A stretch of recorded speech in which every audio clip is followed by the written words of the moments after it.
New video review, this time of the NX-01 Enterprise. NX class launched in 2151 under the command of Captain Jonathan Archer. She was the test bed for the Warp 5 engine, and being pre-Federation and early Starfleet, she was in many ways quite a primitive ship in terms of technology and development compared to later Starfleet vessels. Of course, the Enterprise, or the NX class, would essentially be in many ways the test bed for every Federation ship over the coming centuries. Her early weapons were lasers and kinetic torpedoes, which were a little bit like torpedoes in a submarine. They weren't very fast, and they weren't really all that powerful compared to like photon and quantum torpedoes.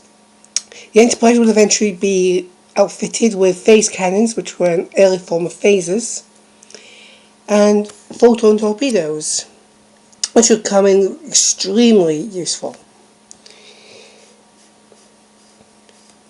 Over time, she would become a little stronger as her technology was gradually improved. She didn't have any shields, so she had a kind of a magnetic hull polarization which would create a magnetic field around the ship. It wasn't as effective as shields. I believe they got the shield technology from the Andorians all the time. The Vulcans weren't quite eager to share technology. To be honest, I think it's actually a bit arrogant of them. She was a small ship. She managed a crew of up to, 80 crew members? Of around 80 crew members at the time, which wasn't much. It wouldn't really be until about a century later when the Constitution class Enterprise would be refitted to manage 400 crew members. That was when Kirk took command of the Constitution class Enterprise. And then there'd be like upwards of 1,000 crew members or 1,000 people on a ship when the Galaxy class was invented a century later. So it's actually quite fascinating to see how Starfleet ships progressed gradually. But in her time, the Enterprise was quite advanced. She was humanity's pretty much the most powerful, most advanced ship at the time. And she was beautiful. She really was. Had the series not been cancelled, we would have seen the Enterprise receive a refit, which would have given her a secondary engineering hull, and to bump her speeds up to warp 7. Sadly, the series was cancelled. This is frankly infuriating. It was an extremely good series.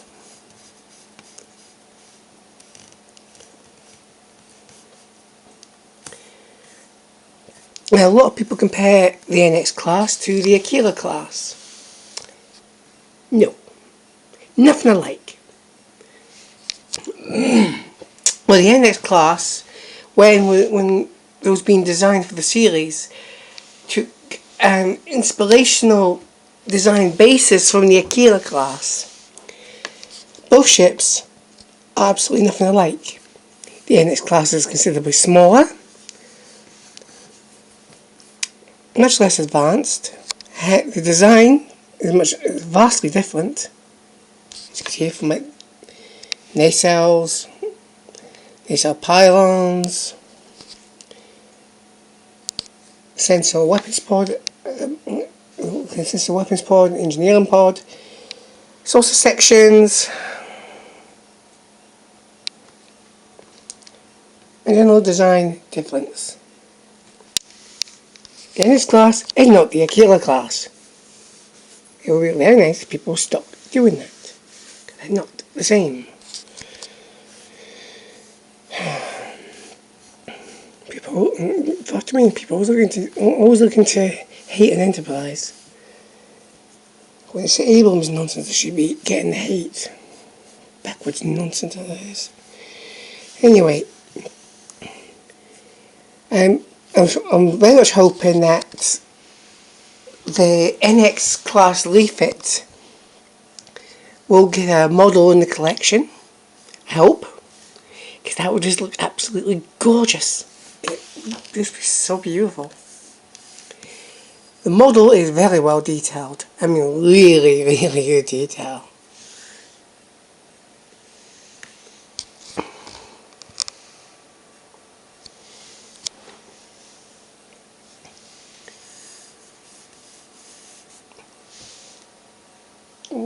Yeah, that's pretty much it.